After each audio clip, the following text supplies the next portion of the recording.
बिस्मिल्लाहिर्रहमानिर्रहीम। अस्सलाम वालेकुम स्टूडेंट्स। आज हम स्टार्ट करेंगे यूनिट नंबर 1 का जो हम लोगों ने एक्सरसाइज की है उसी के हम एक्स्ट्रा एमसीक्यूज और शॉर्ट क्वेश्चन जो है आज आपको बताएंगे कि हर टॉपिक में से कौन कौन से एमसीक्यूज और शॉर्ट क्वेश्चन जो है बन सकते हैं। अब देखिए जो हम लोगों ने एक्स्ट्रा शॉर्ट क्वेश्चन एमसीक्यूज बनाए हैं वो कौन कौन से हो सकते हैं। एक्स्ट्रा एमसीक्यूज आपको एक्सप्लेन करते हैं। पहला एमसीक्यूज है the real solution of x के plus one equal to zero is dash.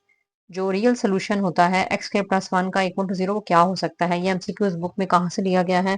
अपनी बुक का पेज नंबर जो है वो आप 2 ओपन करेंगे। ये देखें पेज नंबर 2।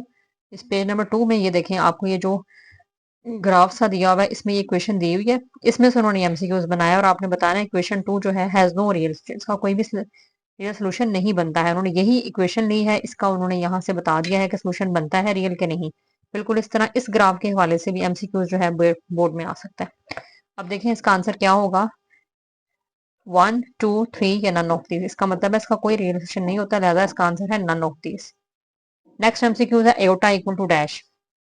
एयोटा जो है उसकी वैल्यू क्या होती है, आपने एक्सरसाइज में भी पढ़ी, 1.1 में भी की, 2 में भी की। एयोटा की वैल्यू जो होती है वो हमारे पास होती है स्क्वायर रूट माइनस वन। क्या वैल्यू होती है, square root minus one. The idea of complex number first emerged in that century. Complex number का आइडिया जो है किस सेंचुरी में दिया गया, ये भी आपने यहाँ पे जब हिस्ट्री आपको पढ़ाई गई थी उसके अंदर आपने देखा तो क्या आंसर है 16 सेंचुरी में। इसका आंसर हो गया 16 century. Which one of the following is a complex number. इन तीनों में देखें कौन सी वैल्यू जो है कॉम्प्लेक्स नंबर बना रही है आपको। देखें अब कॉम्प्लेक्स नंबर बेसिकली क्या होता है कि रियल और इमेजिनरी पार्ट को आपने ऐड करना होता है। अब देखें इसके अंदर जस्ट रियल पार्ट है, इसमें भी जस्ट रियल पार्ट है, इसके अंदर इमेजिनरी पार्ट भी है, रियल भी है, इसके अंदर जस्ट रियल पार्ट है। इसका मतलब है ये जो है हमारे पास ये हमारा आंसर है, इसके अंदर दोनों पार्ट मौजूद हैं, ये होगा हमारे पास कॉम्प्लेक्स नंबर। नेक्स्ट एमसीक्यू है द रियल पार्ट इज। इस वाली वैल्यू के अंदर आपने रियल पार्ट ढूंढना है। अब देखें ये इमेजिनरी पार्ट है, ये रियल पार्ट है, तो इसका आंसर हो गया -3। नेक्स्ट है the imaginary part of this. इसके अंदर इमेजिनरी पार्ट ढूंढे। अब देखें जो अयोटा वाली टर्म है वो होती है इमेजिनरी, तो आपका मतलब अयोटा के साथ जो आपका कोफिशिएंट है -7, ये आपका होगा इमेजिनरी पार्ट, इसका आंसर हो गया -7। नेक्स्ट है the real part of this. इसके अंदर अब रियल पार्ट कौन सा होगा, इसको इसका रियल पार्ट कैसे फाइंड करेंगे। इसको हम क्या करेंगे, बेसिकली इसको हम लोग माइनस करेंगे, माइनस करके इसको सॉल्व करेंगे, फिर हम इसका रियल पार्ट निकालेंगे। अब देखते हैं इसको हमने किस तरह से सॉल्व करना है। इसको सॉल्व करने के लिए इसको किस तरह से सॉल्व करेंगे, ये देखिए हमारी वैल्यू है, आपने इसका रियल पार्ट निकालना है। क्वेश्चन लिखें 8 + 2 एयोटा, ब्रैकेट जो है वो उसको ओपन कर दें, -4 माइनस माइनस +3 एयोटा। इसको सॉल्व करें आप। 8 में से 4 माइनस कर दें 4, और 3 और 2 को ऐड कर लें, हमारे पास आ गया 5 एयोटा। तो आंसर आ गया 4 + 5 एयोटा। इस आंसर में उसने आपसे पूछा है कि रियल पार्ट बताएं। अब देखें इसका रियल पार्ट कौन सा है, 4, लिहाजा इसका आंसर क्या होगा 4। नेक्स्ट एमसीक्यूज है if x + y iota equal to 5 - sin iota, then find करना है आपने y की वैल्यू। अब देखिए रियल वाला रियल के इक्वल है, मींस के x इक्वल टू 5 है, तो इमेजिनरी वाला इमेजिनरी के इक्वल है, तो y हमारे पास हो जाएगा -9। y का आंसर हो गया -9। नेक्स्ट एमसीक्यूज है if 2a plus bracket b -1 iota bracket close equal 10 + 4 iota then a। Then इसमें a क्या होगा, इसको भी सॉल्व कर लेते हैं, देखते हैं कि a का आंसर जो है क्या आएगा। 2a plus b -1 iota equal to 10 + 4 iota. आपने फाइंड करनी है a की वैल्यू। इसको सिंप्लीफाई कर लें, 2a प्लस, इसके अंदर जो आपके पास रियल पार्ट है उसको कंपेयर कर लें। 2a इक्वल टू 10 हो गया, और a की वैल्यू फाइंड करनी है, 10 डिवाइडेड बाई 2 आ गया, तो हमारे पास a का आंसर आ गया 5। हमारा a का आंसर हो गया 5। ऑलरेडी वो जो है रियल रियल की और इमेजिनरी की एक बार जस्ट आपने कंपेयर करके सिंप्लीफाई करना है, आपका आंसर आ जाएगा। उसके बाद नेक्स्ट हमारा एमसीक्यूज नंबर 10 है। एमसीक्यूज नंबर 10 में जो है क्या होगा, एमसीक्यूज नंबर 10 में है if z equal to 3 + 5 iota then 3z क्या होगा। z आपको गिवन है, z जो है वो आपके पास है 3 + 5 एयोटा। आपने फाइंड करना है 3z, मीन 3 के साथ आपने इसको मल्टीप्लाई कर देना है। मल्टीप्लाई करें, आपका आंसर क्या आएगा, 3 3 9, 3 5 15, 9 + 15 एयोटा। तो ये हमारा जो ऑप्शन है वो ऑप्शन नंबर ए होगा एक्यूरेट। उसके बाद है राइट 1 + एयोटा 1 - एयोटा को लिखें इन the form of a + b aorta. इसको हम सिंप्लीफाई करेंगे, 1 + एयोटा 1 - एयोटा। इसको सिंप्लीफाई कैसे करेंगे, नीचे वाले के कॉन्जुगेट के साथ आप मल्टीप्लाई भी करेंगे, डिवाइड भी करेंगे। नीचे वाली वैल्यू का कॉन्जुगेट होगा 1 + एयोटा। इसको सिंप्लीफाई कर लें, 1 + एयोटा का होल स्क्वायर हो जाएगा। इसमें फार्मूला a² - b² वाला ही होगा। इसको क्लोज करें, 1 का स्क्वायर माइनस एयोटा का स्क्वायर।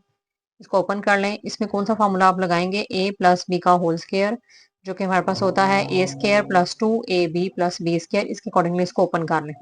फॉर्मूला बन गया 1 का स्क्वायर प्लस एटा का स्क्वायर प्लस 2ab, इस तरह से हो जाएगा। और ये 1 का स्क्वायर 1, एटा का स्क्वायर हो गया -1। सिंप्लीफाई कर ले 1 प्लस एटा का square -1 plus 2 Etah divided by 1 plus 1। यहाँ से 1 -1 कैंसिल हो गया, जस्ट हमारे पास आ गया 2 एटा ओवर 2, 2 2 कैंसिल, हमारा आंसर आ गया एटा। हमारा आंसर इसमें क्या आ गया है? एटा। तो इसका आंसर हमारे पास हो गया है डी वाला ऑप्शन। नेक्स्ट है in the complex number the additive identity. Additive identity जो है वो आपको बताई गई थी। कॉम्प्लेक्स नंबर में एडिटिव आइडेंटिटी जो है वो क्या होती है? कॉम्प्लेक्स नंबर जो है ये है हमारे पास। इसके अंदर आपने जो प्रॉपर्टीज पढ़ी थी, इसमें एडिटिव आइडेंटिटी होती है जीरो को लिख सकते हैं 0 + 0 एटा, इसको आप बोलते हैं एडिटिव आइडेंटिटी। तो उसने इसको ऑर्डर्ड फॉर्म की, ऑर्डर्ड पेयर की फॉर्म में लिख दिया। इसका मतलब है क्या होगा? 0 और 0 एटा। इसको आपने लिखना है ऑर्डर्ड पेयर की फॉर्म में, एक्स की वैल्यू या वाई की वैल्यू। तो 0 और 0 एटा, ये इसका आंसर है। नेक्स्ट है द एडिटिव इनवर्स ऑफ 7 - 2 एटा का एडिटिव इनवर्स क्या होगा? एडिटिव इनवर्स को भी आप क्या करेंगे? एडिटिव इनवर्स में हम क्या करते थे? दोनों के साइन चेंज कर देते हैं। इसका साइन चेंज करें, प्लस है तो क्या आ जाएगा? माइनस है, इसका साइन हो जाएगा प्लस, तो -7 + 2 एटा हो जाएगा। तो ये आपका आंसर है। नेक्स्ट है which one ordered pair denotes the complex number z = 8। कौन सा ऑर्डर्ड पेयर ऐसा है जो z = 8 को डिनोट करता है? z = 8 को कौन सा ऑर्डर्ड पेयर डिनोट करेगा? इसमें देख लें।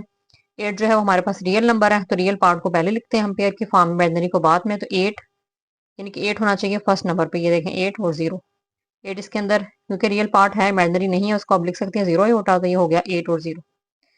द कॉन्जुगेट ऑफ -11 उठा का कॉन्जुगेट क्या होगा? कॉन्जुगेट में क्या करते हैं? इमेजिनरी वाली जो वैल्यू होती है उसका आप साइन चेंज करते हैं। हमारे पास आंसर आ गया +11 एटा। ये देखें +11 एटा इसका आंसर हो गया फर्स्ट वाला। नेक्स्ट है if z1 = this, z2 = this, then z1 + z2 का होल कॉन्जुगेट फाइंड करेंगे। अब देखें किस तरह से आपके सिंप्लीफिकेशन होगी इस एमसीक्यू। ये आपके पास कैसे होगा? इसमें आपने क्या करना है बच्चों? z1 जो है वो है हमारे पास 4 + 3 एटा, z2 है 5 - 2 एटा। आपने फाइंड करना है z1 + z2 होल कॉन्जुगेट। सब फर्स्टली तो आप दोनों को क्या करोगे? ऐड। इसको फाइंड करना है, पहले हम z1 + z2 को ऐड करेंगे। z1 है 4 + 3 एटा, z2 है 5 - 2 एटा। 5 और 4 हो गए 9, 3 एटा में से 2 एटा निकाल दें, +1 एटा। अब आप इसका क्या कर लोगे? इसी का आप ले लें कॉन्जुगेट। कॉन्जुगेट लेंगे तो 9 - एटा आपका आंसर आ जाएगा। इमेजिनरी पार्ट का आपने क्या करना है? साइन चेंज करना है। तो हमारा जो ऑप्शन है वो इसमें कौन सा बनेगा? ऑप्शन हमारे पास हो जाएगा 9 - एटा, ए वाला। हमारा ऑप्शन कौन सा इसमें बनेगा बच्चों? हमारा ऑप्शन इसमें बनेगा ए वाला, ये वाला। नेक्स्ट है z is a complex number then z conjugate क्या होगा? अब ये आपने कहाँ से लिया है? ये भी आपके मैथ की बुक में लिखा हुआ है। आपको बताते हैं कहाँ से ली गई है वैल्यू। ये फार्मूला है बच्चों, आपने जो ये देखें प्रॉपर्टी नंबर 3 है, पेज नंबर 15। पेज नंबर 15 पे property number 3, z conjugate equal होता है मॉड ऑफ z स्क्वायर है, मॉड ऑफ z स्क्वायर के। तो ये बच्चों आपने यार इसको मॉड ऑफ भी बोलते हैं, मॉडुलस भी बोलते हैं। z conjugate equal to modulus of z square. ये देखिए अब ये हमारे पास एमसीक्यूज था, इसका आंसर हमारे पास हो गया ए वाला। नेक्स्ट है z equal to this then mod of c क्या होगा? अब इसका आपने मॉड ऑफ z लेना है। मॉडुलस ऑफ z आपको निकालने का तरीका बताया गया था। z है हमारे पास -√3 -√5, और मॉडुलस z का फार्मूला जो है आपके बुक पे मेंशन है। ये देखें इस तरह से फाइंड करते हैं। ये फार्मूला बच्चों आपने लर्न करना है। मॉडुल ऑफ c का फार्मूला होता है x का स्क्वायर प्लस y का square. x mean real part, y mean imaginary part. जो हमारी वैल्यू है ना, ये जस्ट रियल पार्ट गिवन है, इमेजिनरी इसके अंदर नहीं है। तो आप क्या करेंगे? इसमें से माइनस जो है वो कॉमन लेके इसको लिख लें, √3 + √5 का होल स्क्वायर, और इमेजिनरी पार्ट नहीं है उसकी जगह आ जाएगा 0। माइनस का स्क्वायर प्लस हो जाएगा, जस्ट हमारे पास रह जाएगा √3 + √5 का होल स्क्वायर। 0 का स्क्वायर 0 ही होता है, वो खत्म हो गया। और फिर ये जो हमारे पास ये वाली वैल्यू है, इसका जो ये होल स्क्वायर है, ये स्क्वायर रूट के साथ कैंसिल हो जाएगा। हमारा जस्ट आंसर आ जाएगा √3 + √5। तो हमारा ऑप्शन जो है वो बना है सी वाला। नेक्स्ट एमसीक्यूज है if z is a complex number then real of z equal to dash. अगर z कॉम्प्लेक्स नंबर होगा तो रियल ऑफ z जो है वो क्या होगा? रियल ऑफ z क्या होगा? ये बच्चों आपके बुक के ऊपर ना एक फार्मूला सा दिया हुआ है, इसको आपने अच्छे से लर्न करना है क्योंकि ये पेपर में आ सकता है एमसीक्यूज। ये देखें बुक का पेज नंबर 17 ओपन करें। यहाँ पे जो साइड पे बॉक्स बना है do you know, it's very important. इसको आपने करना है रियल ऑफ z जो है जी प्लस जी कॉन्जुगेट को अगर 2 से डिवाइड करें तो रियल ऑफ जी बनता है। अगर आप उसको माइनस करके 2 एयोटा के साथ डिवाइड करें तो इमेजिनरी ऑफ जी बनता है। ये फॉर्मूला बच्चों आपने लर्न करना है। तो ये हमारा एमसीक्यू था। If z is a complex number then real of z क्या होगा? ये जी का आपका आंसर हो जाएगा z plus z conjugate over 2। तो ये हमारा ये और ऑप्शन है। और अगर जी हमारे पास कॉम्प्लेक्स नंबर है देन इमेजिनरी ऑफ जी क्या होगा? वो होगा जी माइनस जी कॉन्जुगेट ओवर 2 आयोटा। ये हमारा ये ऑप्शन होगा। तो बच्चों आई होप सो आपके एमसी एक्स्ट्रा एमसीक्यूज जो आपके यूनिट नंबर 1 से बन सकते हैं वो सारे आपको बता दिए गए हैं। आई होप सो आपको उनके अच्छे समझ आ गई होगी। अब जो एक्स्ट्रा शॉर्ट क्वेश्चन बन सकते हैं उनको भी एक दफा हम गो थ्रू हो जाते हैं 2 मिनट में। फर्स्ट है डिफाइन कॉम्प्लेक्स नंबर, करवाई गई थी आपको, मार्क भी करवाया गया था, वहां से आपने लर्न कर लेनी है। वाई द इक्वेशन एक्स के plus 1 is equal to 0 has no real solution explain. Equation जो है वो कह रहे हैं इसका रियल सोल्यूशन क्यों नहीं होता, कि आपने बुक पे ही इसकी रीजन देनी है। जहां पे आपकी ये पेज नंबर 2 है, पेज नंबर 2 पे ये देखें क्यों नहीं होता, उसने वजह बता दी है। सिंस द ग्राफ, क्योंकि इसका ग्राफ जो है वो क्रॉस ही नहीं करता एक्स एक्सिस को। तो आपने ये वाली रीजन जो है इसकी याद रखनी है। नेक्स्ट है define pure imaginary number, define real complex number. Pure imaginary की डिफाइन ये देखें बच्चों, ये याद करनी है। रियल कॉम्प्लेक्स नंबर की ये डिफाइन याद करनी है। 2 पॉइंट्स आपको बताए गए थे। इन इक्वेशन आपको गिवन है find the value of x and y. इसमें से आपने एक्स और वाई की वैल्यू फाइंड करनी है बच्चों। ये तरीका है बहुत आसान है। जिस तरह आप लोगों ने 1.1 एक्सरसाइज के ये वाले क्वेश्चन किए हैं ना, रियल इमेजिनरी पार्ट को कंपेयर करने के बाद आपने वैल्यूज फाइंड कर ली है एक्स और वाई की, सेम आपने स्टेप्स के ऊपर ये क्वेश्चन बच्चों अटेम्प्ट करना है। अगर नहीं समझ आएगी तो कमेंट बॉक्स में मुझे कमेंट करके पूछ सकते हैं। सिंप्लीफाई करें इसको, जस्ट बच्चों सिंप्लीफाई करेंगे, मल्टीप्लाई करेंगे, सॉरी ऐड करेंगे, कॉम्प्लेक्स नंबर ऐड हो रहे हैं, जो भी आंसर आएगा वो आप लिखते हैं। जी1 प्लस जी2 आपके पास ये है और जी1 भी गिवन है। Then find the value of जी2। इसको करने के लिए आपको एक स्किल प्रैक्टिस करवाई गई थी पेज नंबर 5 के ऊपर। पेज नंबर 5 पे एक स्किल प्रैक्टिस थी, ये देखें बच्चों जो आपको ये करवाई गई थी, सेम वही है, सिर्फ अमाउंट चेंज है लेकिन मेथड सारा वही है जो आपको करवाया गया था। यहीं से इसी मेथड को आपने खोल के देखना है तो आपका ये क्वेश्चन भी एक्स्ट्रा शॉर्ट क्वेश्चन ये वाला सॉल्व हो जाएगा। नेक्स्ट है, यहां तक हो गया। नेक्स्ट है हमारे पास सिंप्लीफाई करें इसको। अब कॉन्जुगेट को डिवाइड सॉरी कॉम्प्लेक्स नंबर को डिवाइड करने का तरीका भी बताया गया था। And write in the form of a plus b होता, ये बच्चों आपने खुद करना। 1.2 में आपको करवाया गया था। Define additive identity of complex number, complex number की एडिटिव आइडेंटिटी करनी है। इसके आपने क्या करना है, डिफाइन याद करना। जबकि आपको जब प्रॉपर्टीज पढ़ाई गई थी तो आपको बताया गया था कि आपने कहाँ से जो है ये करना है। ये देखना डिफाइन, आप यहाँ से लेकर यहाँ तक भी जस्ट कर सकते हैं तो आपकी डिफाइन हो जाएगी। 2 मार्क्स आपको मिल जाएंगे। नेक्स्ट है define multiplicative identity of complex number. इसके लिए भी आपने लास्ट वाली ये 2 लाइन्स याद करनी है तो आपकी ये डिफाइन भी कंप्लीट हो जाएगी। Define associative property of complex number with respect to multiplication, ये वाली बच्चों करनी है। मल्टीप्लाई की ये वाली है एसोसिएटिव प्रॉपर्टी, आप 2 नंबर के अच्छे से लर्न करनी है। नेक्स्ट है हमारे पास जो क्वेश्चन है, define argand plane. Argand plane जो है वो हमारे पास क्या होता है,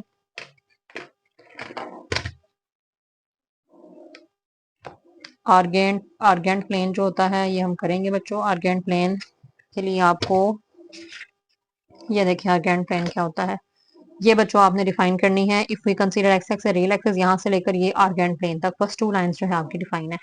नेक्स्ट क्वेश्चन है write this in the form of complex number. इसको कॉम्प्लेक्स नंबर में किस तरह से लिखेंगे, क्योंकि ये हमारे पास रियल पार्ट है, ये इमेजिनरी पार्ट है। लिखने का तरीका बहुत ईजी है। आपने जस्ट क्या करना है, लिखना है -7 -3 एयोटा। रियल नंबर को ऐसे रहने देंगे, इमेजिनरी पार्ट के साथ एयोटा पुट कर देंगे। Define conjugate of complex number. Conjugate of complex number की डिफाइन भी बच्चों आपकी बुक के ऊपर है। पेज नंबर 10 ओपन करें। पेज नंबर 10 में देखें हमारे पास ये जो डिफाइन है the conjugate of complex number, यहाँ से लेकर अब यहाँ तक कर लो 2 लाइन जी बार तक, ये डिफाइन बन जाएगी। साथ इसको राइट करने का जो सिंबल है वो भी लिखा गया। नेक्स्ट है right the conjugate of this. इसका कॉन्जुगेट लिखेंगे, जस्ट हम इसका साइन चेंज कर लेंगे, हमारे पास आ जाएगा -4 आयोटा। नेक्स्ट है z equal to this, then prove that. आपने इसको प्रूव करना है, जी डबल कॉन्जुगेट को प्रूव करना है कि वो जी आएगा। क्या करेंगे, जी हमारे पास गिवन है, हम इसका एक दफा कॉन्जुगेट लेंगे, सेकंड टाइम फिर कॉन्जुगेट लेंगे तो वो जी के इक्वल ही आएगा। तो ये हमारा प्रूव हो जाएगा। इफ जी1 इक्वल टू 4 + 3 आयोटा, जी2 equal to -5 -7 iota, then prove that. इसको आपने प्रूव करना है। ये प्रॉपर्टीज बच्चों आपने यहाँ पे की थी पेज नंबर 11 पे। प्रॉपर्टी नंबर 1 जो है आपको करवाई गई थी, सेम इसी प्रॉपर्टी को फॉलो करते हुए एग्जाम्पल भी दी हुई है, आपने यही मेथड लगाना है तो आपका ये क्वेश्चन जो है वो सॉल्व हो जाएगा। नेक्स्ट है जी आपको गिवन है, देन प्रूव दैट। तो आपने ये प्रूव करना है कि मॉड ऑफ जी जो होता है, मॉड ऑफ जी कॉन्जुगेट के मॉडुलस के उसके बार के इक्वल होता है। ये बच्चों आसान है। इसमें क्या करना है, जो आपको जी गिवन है सबसे पहले आपने उसका मॉड लेना है, मॉडुलस लेना है, फिर जो भी मॉडुलस आपका आएगा उसका बार ले लेंगे। तो आपके दोनों साइड जो है इक्वल आ जाएंगे। If z equal to this 7 minus 13 iota, then prove that, आप प्रूव करेंगे z conjugate equal to mod of z के होल स्क्वायर के इक्वल है। इसको ही बच्चों क्या करेंगे, z गिवन है, उसका सबसे पहले आप क्या फाइंड करोगे, z कॉन्जुगेट। ये देखें आप यहाँ से कर सकते हैं इसको, पेज नंबर 15 ओपन करें, यहाँ पे जो हमारी एग्जांपल नंबर 16 है, z गिवन है, आपने ये प्रूव करना है। सेम इन्हीं स्टेप्स को आप फॉलो करेंगे तो हमारे पास ये आपका जो क्वेश्चन नंबर 19 है ये बच्चों सॉल्व हो जाएगा। Next last extra short question है, फाइंड द मॉडुलस ऑफ, इसका आपने मॉडुलस फाइंड करना है। मॉडुलस फाइंड करने का तरीका आपने यहाँ पे 1.3 में किया है क्वेश्चन नंबर 1 में, सेम उसी मेथड को फॉलो करेंगे, आपका ये लास्ट क्वेश्चन नंबर 20 भी सॉल्व हो जाएगा। आई होप सो बच्चों आपको एक्स्ट्रा शॉर्ट क्वेश्चन एमसीक्यूज की बहुत अच्छे से समझ आ गई होगी। फिर भी कोई अगर कंफ्यूजन हो, कोई पॉइंट क्लियर ना हो, आप मुझे कमेंट बॉक्स में कमेंट करके पूछ सकते हैं। बहुत शुक्रिया। ओके, अल्लाह हाफिज।